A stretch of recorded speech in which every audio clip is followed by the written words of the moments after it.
nombre es Carmen Eugenia Cobo, docente de la Universidad San Buenaventura desde hace ya bastantes años, encargada de los cursos tradicionalmente de psicología clínica y psicopatología y sociedad, y de algunos cursos relacionados con psicología social, cultural, psicología histórica y psicoanálisis. Soy psicóloga de la Universidad del Valle con algunos diplomados, alguna especialización y alguna maestría que espero terminar prontamente. Bueno, básicamente uno pudiera definir que el código deontológico y ético del psicólogo está asociado a un conjunto no solamente de normatividades, sino de principios específicos que rigen el ejercicio de la psicología como disciplina, pero también la limitan, miden o ponen en estado de alerta los alcances de la psicología, ya no solamente como disciplina, sino como digamos que construcción o como constructo teórico que da cuenta. Y creo que me pones en casas prietas, porque yo no sé si es importante regirnos sobre el código, pero sí es importante tener conocimientos sobre el código, porque finalmente digamos que es la condición de ley más cercana a nosotros en tanto disciplina, ¿no? Me pone un poco, digamos que en situación de incomodidad, aquello de regirnos, ¿no? Porque precisamente por eso el Código Deontológico y el Colegio Colombiano de Psicólogos en particular cuenta, ¿no?, con un dispositivo, con un aparataje específico que es el Tribunal de Ética, ¿no?, que constantemente está teniéndoselas que ver precisamente con las condiciones de ambivalencia o de complejidad ética a la hora de definir qué es lo que hay que aplicar en términos de lo normativo con respecto a qué es lo que conviene a un sujeto o a un caso. Entonces esto de debemos regirnos es complicado porque nos hace totalmente obedientes, y creo que sí debemos más bien conocerlo, reflexionarlo y asumirlo éticamente con todas las posibles dificultades que debamos abordar ya a nivel de la práctica como tal y de la praxis, con las ambivalencias entre el deber ser y lo que nos convoca a la realidad. Y el tribunal precisamente se crea porque comprende que si bien tiene el carácter de estatuto, finalmente todo tipo de estatuto, por fortuna, ¿no?, es preguntable y reflexionable y cambiable, ¿no? Pues es que si cambiamos las constituciones, evidentemente los códigos no son algo que tengan que ver con la obligatoriedad como tal, pero sí con una condición de una serie de condiciones que debemos tener en cuenta.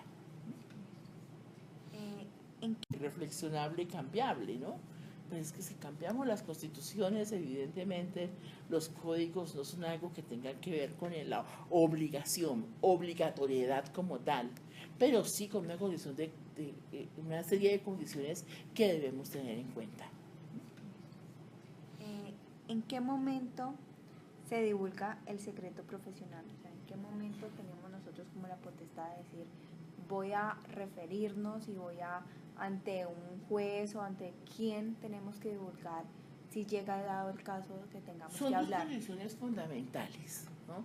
Una condición fundamental y básica es cuando se pone en juego la vida del sujeto o de terceros, ¿no? Y es evidente que se ponga en juego. En la psicología es muy complicado, ¿no?, porque a veces uno tiene que vérselas con si la expresión o la condición de un sujeto en efecto me da cuenta de que sí es posible que se ponga en riesgo la vida y la dignidad, la honra fundamental del sujeto o de terceros, y lo otro es en condiciones específicas y solamente en ciertos aspectos de la información, con anuencia o conocimiento del paciente, cuando un juez de la República lo solicita. En condiciones específicas, el secreto profesional es la salvaguarda no solamente de la dignidad y la honra, sino que yo diría que es la salvaguarda de la posibilidad de que un proceso terapéutico sea posible. Nosotros, mi orientación es psicoanalítica, y creo que precisamente por orientación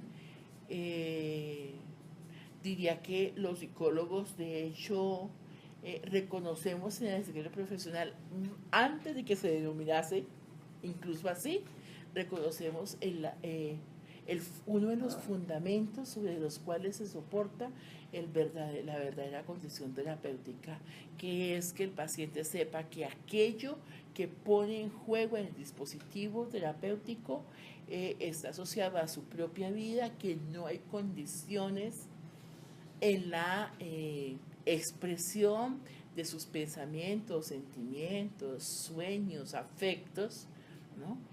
Que nada va a ser designado como bueno o como malo, puesto que allí no hay posibilidad en ese dispositivo de juzgamiento de las acciones desde estas versiones de lo social, de lo bueno y de lo malo, y eso implica entonces que el sujeto sepa pues que pues obviamente su vida no será juzgada ni será sometido a juzgamiento por terceros en la violabilidad del secreto. Pero es importante de todos modos que se genere en términos de del código actual, precisamente sobre todo en lo que respecta al psicólogo, no solamente, no de la terapia, yo creo que en la terapia estamos acostumbrados a hacerlo, a vernoslas con ello, sino a nivel de la investigación, ¿no? ¿Qué es lo que se dice? ¿Cómo se dice? ¿Para qué se dice? En el orden de la investigación, sobre aquello que los sujetos que colaboran como informantes nos entregan de buena voluntad, de sus pensamientos, sentimientos, sueños, afectos, ¿no?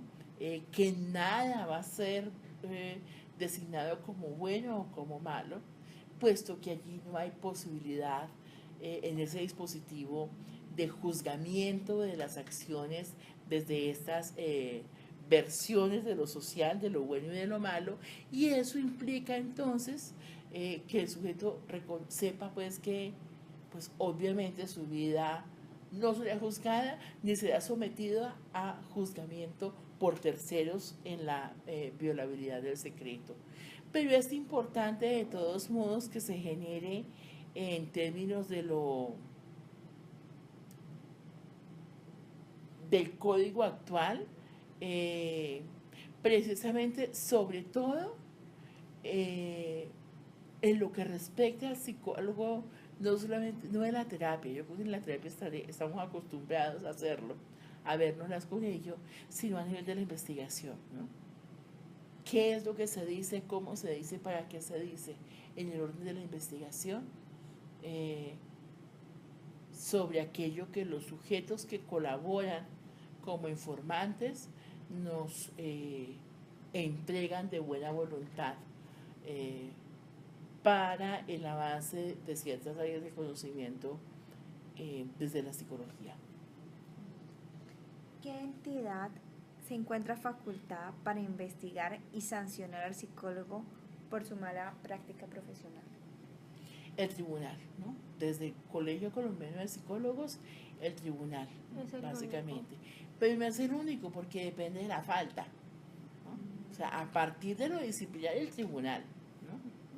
Pero que el tribunal se haga cargo de una falta cometida por el psicólogo no es asociado a que la ley civil No demerita que la ley civil o no impide que la ley civil se pueda hacer cargo, incluso la ley penal. Esa es una pregunta compleja, ¿no? Y de ahí lo de las calzas prietas que decíamos la vez pasada. Hay que preguntarse, primero, ¿en qué condición el psicólogo llega al caso? ¿En qué condición el paciente se encuentra y es tomado en el caso? ¿Cuáles son los elementos que el psicólogo reconoce como de total veracidad para informar sobre el asunto de la afectación a un menor de edad? ¿Y cuál es la condición subjetiva de mi paciente y qué estoy haciendo yo con mi paciente para tener que hacerlo yo? Es decir, cómo estoy trabajando con mi paciente como sujeto y como sujeto que tendrá que hacerse cargo de aquello que le compete cuando yo finalmente lo que hago es desestimarlo como sujeto capaz de hacerse responsable de y me responsabilizo del asunto. Es decir, no solamente pierdo no solamente me pongo en riesgo si en efecto estoy denunciando algo que no es y estoy violando al secreto profesional, ¿no? Sino que lo que sí estoy haciendo es realmente dejando de lado la posibilidad de constitución terapéutica. Ahora, si tengo la seguridad de lo que está pasando y si las condiciones en las cuales estoy atendiendo a mi paciente así lo exigen, pues en efecto habría que hacer la demanda como tal o la observación de lo que está sucediendo al tribunal. Incluso es mucho más ético y responsable. Pero es que en asuntos así tenemos que pensar en muchas cosas, ¿no? Yo soy psicóloga de la cárcel. En la cárcel hay sujetos que están allí por delitos que se conocen, pero han cometido delitos que no se conocen. Digamos que los culpables. Entonces el culpable no me puede hablar de otro tipo de delitos porque por hablar conmigo entonces se le va a aumentar la pena. Entonces mi condición como psicóloga es finalmente esta condición que es tanto que se ha criticado desde las ciencias sociales a la psicología y es una disciplina totalmente normalizadora, ¿no? De la ultraderecha más grande del mundo, ¿no? Que define finalmente el bien y el mal, ¿no? O mi condición con ese sujeto en carácter de presidiario que ha cometido ciertos delitos está asociada a que tal vez me pueda hablar de aquellos de los que no sabe el juez, ¿no? Para que entendamos finalmente el historial delictivo, qué es lo que simboliza o qué es lo que significa en su vida y él finalmente qué va a hacer con ese lío, ¿no? Una vez salga la sentencia o si ya está sentenciado, una vez salga, sí es posible que salga en algún momento de su condición de reclusión. Habría que preguntarse, y allí está el tribunal, y por eso es que no necesariamente nos tiene que seguir las mismas calzas prietas, habría que preguntarse a qué. Colombia. Hay el Colegio Colombiano de Psicólogos tiene documentación importante y en la página del colegio se encuentra. No obstante, también hay una página actual que se ha abierto con respecto a la ética del psicólogo y el link como tal lo tienen algunos docentes, por ejemplo aquí en la universidad, o lo tiene incluso la Facultad de Psicología, para que ustedes hagan esas consultas en la medida en que tengan que preguntárselas por asuntos propios de la articulación entre la ley y la ética, ¿no? Que siempre es un asunto complejo y espinoso.